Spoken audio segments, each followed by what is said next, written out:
Hello dear all, welcome to our YouTube portal structures are easy. This is Manish Kumar Das और आज हम लोग discuss करने वाले डिजाइन ऑफ कंक्रीट स्ट्रक्चर और रीइंफोर्स्ड कंक्रीट स्ट्रक्चर डिजाइन के पहले मॉड्यूल का स्टार्ट करने वाले हैं वीडियोस। सो आप लोग कॉपी और पेन ले लीजिएगा ताकि क्रैश कोर्स हम लोग 20 डेज़ के अंदर कंप्लीट करना है। तो आप लोग को हर एक छोटा से छोटा टॉपिक और बड़ा से बड़ा टॉपिक को हम लोग डिस्कस करेंगे। सो उस वीडियोस में जब हम लोग स्ट्रेटेजी एंड प्लानिंग पढ़ रहे थे तो उसमें हम लोग तीन ही चीज़ को लिखे थे, दैट इज़ WSM, LSM और USM के बारे में। तो उस टाइम हम लोग डिस्कस भी किए थे कि उसमें माइनर से माइनर टॉपिक और मेजर से मेजर टॉपिक जो भी है उसको हम लोग यहाँ पे डिस्कस करेंगे। सो स्टार्ट करते हैं हम लोग। और this video is beneficial for BTech diploma competitive examination जो दे रहे हैं उनके लिए भी है और जो इंटरव्यू देंगे उनके लिए, बिकॉज मैं छोटा से छोटा चीज़ जो जो इंटरव्यू में आता है उसको हम लोग लेके चल रहे हैं। सो स्टार्ट करते हैं हम लोग। सो बेसिक्स, फर्स्ट मॉड्यूल क्या है मेरा? Basics of design of reinforced concrete structure. क्या है इसका बेसिक चीज़ सब, टर्मिनोलॉजी क्या है उसके बारे में हम लोग समझेंगे। स्टार्ट करते हैं हम लोग। पहला, कंक्रीट। कंक्रीट का वेरियस फॉर्म्स है। अब ये मैं नहीं बताऊंगा कंक्रीट कैसे होता है, ये सब बहुत इजी चीज़ें आपको पता होगा कि मिक्सचर होता है, fine aggregate, coarse aggregate, sand, cement, ये सब का मिक्सचर होता है। अब कंक्रीट का भी बहुत वेराइटीज़ आ गया है, ठीक है, पहले से भी था। अब नया नया टेक्नोलॉजी में बहुत सारे एड मिक्सचर्स यूज़ करते हैं, बहुत सारे स्मार्ट मटेरियल यूज़ करते हैं। तो हम लोग धीरे धीरे हर एक चीज़ को समझेंगे। तो कंक्रीट का वेरियस टाइप्स है। पहला टाइप क्या होगा? Plane cement concrete. इसको हम लोग सिंपल शॉर्ट में क्या बोलते हैं? PCC, है ना, प्लेन सीमेंट कंक्रीट।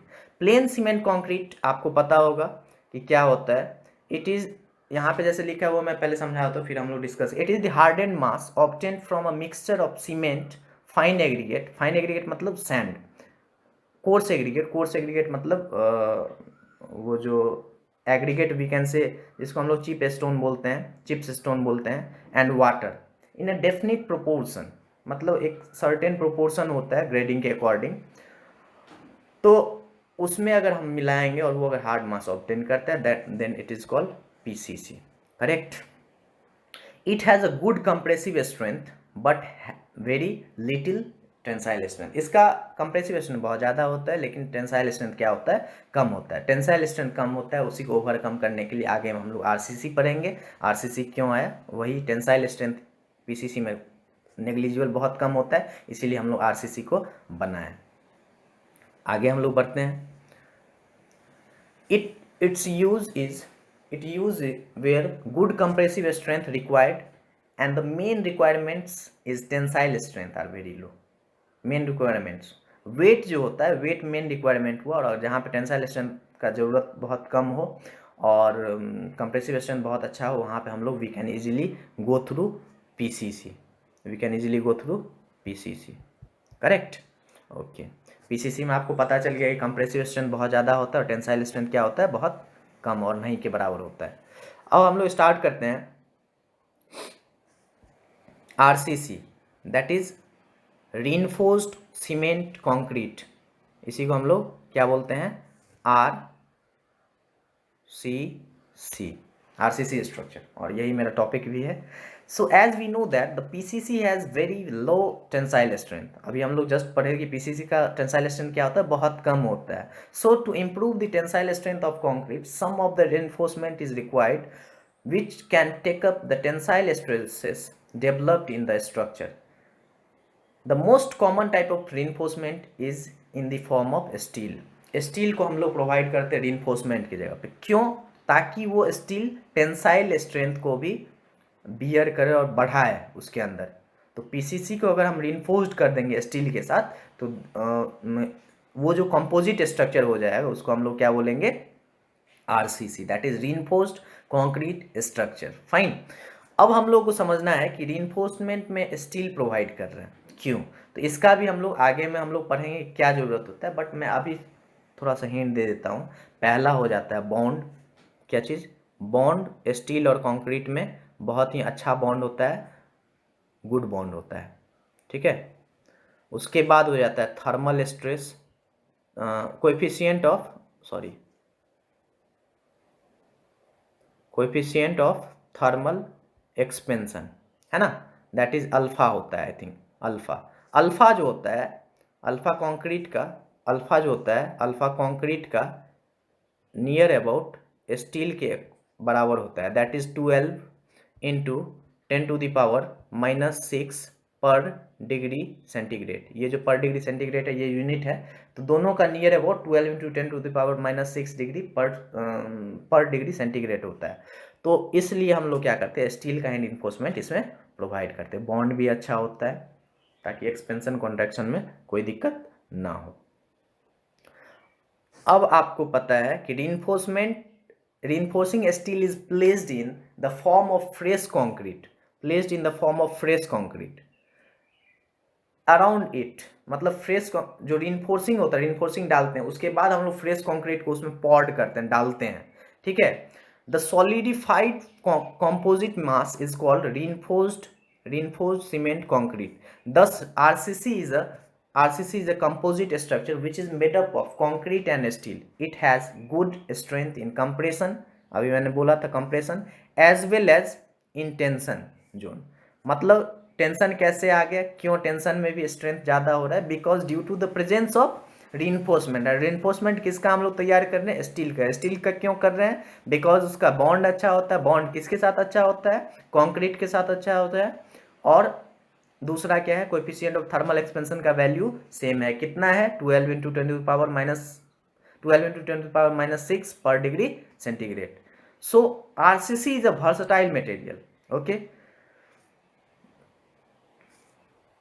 अब हम लोग बात कर रहे हैं कि usages of reinforced concrete structure, क्या क्या इसका यूज है ना, क्या क्या इसका यूज है। पहला, बिल्डिंग्स में यूज करते हैं, फ्लाईओवर में यूज करते हैं, वाटर टैंक में यूज करते हैं, रिटेनिंग वॉल में यूज करते हैं, रोड एंड रेल ब्रिजेस में यूज करते हैं, चिमनीज एंड टावर में यूज करते हैं, बंकर एंड सीलों में यूज करते हैं। ये मैंने इसलिए लिखा है ताकि ये चूंकि semester oriented class crash course है, तो सेमेस्टर वालों के लिए पूछ देता है बहुत टाइम। अब अगला जो है, that is very common question from theoretical portion of RCC in any university की advantages and disadvantages of RCC। Fine, okay, start हम लोग करते हैं। क्योंकि various materials are there, steel का होता है, आरसीसी होता है, वुडन होता है, ग्लास फैब्रिकेटेड स्ट्रक्चर होता है, बहुत तरह का होता है। उसमें आरसीसी का एडवांटेज क्या है, और उसके बाद हम लोग डिसएडवांटेज भी समझेंगे, राइट। सो स्टार्ट करते हैं। सो एडवांटेजेस, पहला एडवांटेजेस क्या है, स्ट्रेंथ। स्ट्रेंथ क्या होता है आरसीसी का, गुड, अच्छा होता है, in tension as well as compression. RCC has a good strength, in tension and compression. दूसरा क्या होता है, ड्यूरेबिलिटी। इसको कहा जाता है कि it can last up to 100 years, मतलब 100 ईयर तक भी इस तरह का स्ट्रक्चर चल जाता है। अब आपके मन में एक क्वेश्चन होगा कि सर कहाँ अभी जो स्ट्रक्चर्स बन रहा है, तो उसमें चूंकि वैसा प्रोपोर्शन जो देता है, चूँकि बहुत सारे जगह पे सिविल इंजीनियरिंग में उतना फॉलो नहीं करता है कोड के स्पेसिफिकेशन में, जिसके वजह से उसका ड्यूरेबिलिटी जो होता है उतना ज़्यादा नहीं रहता है।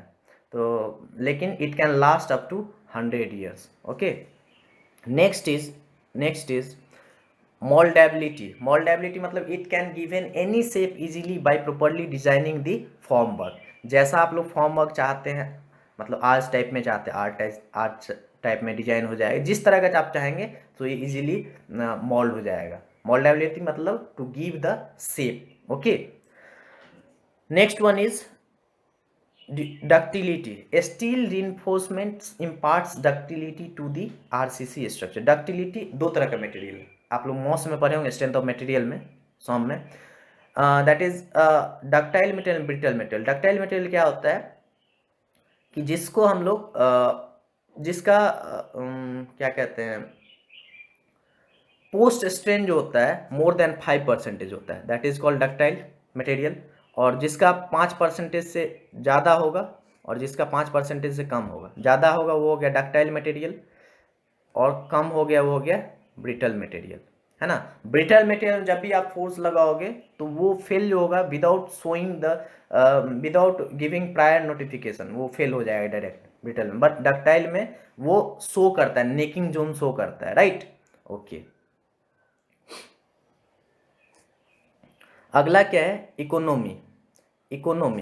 It is cheaper as compare to steel and PSC. PSC stand for pre stressed concrete. Okay, so RCC का मेंटेनेंस कॉस्ट जो है बहुत कम आता है एज कम्पेयर। अगर आप सोचो कि आप स्टील का कोई स्ट्रक्चर बना रहे हो, से हावड़ा ब्रिज, तो हावड़ा ब्रिज का मेंटेनेंस कॉस्ट आप देखोगे हर एक साल उसमें मेंटेनेंस लगता है। जैसे कि उसका पेंटिंग करना पड़ता है इरोजन से बचने के लिए, बहुत सारा मेंटेनेंस होता है उसमें। लेकिन उसके कंपैरिजन में आरसीसी का मेंटेनेंस कॉस्ट जो है बहुत कम है। जैसे कि आप बना दिए तो उसके बाद बहुत कम ही रेयर मेंटेनेंस कॉस्ट पे बहुत कम पैसा जाता है, इसलिए इसको इकोनॉमिकल भी बोला जाता है। Correct, okay.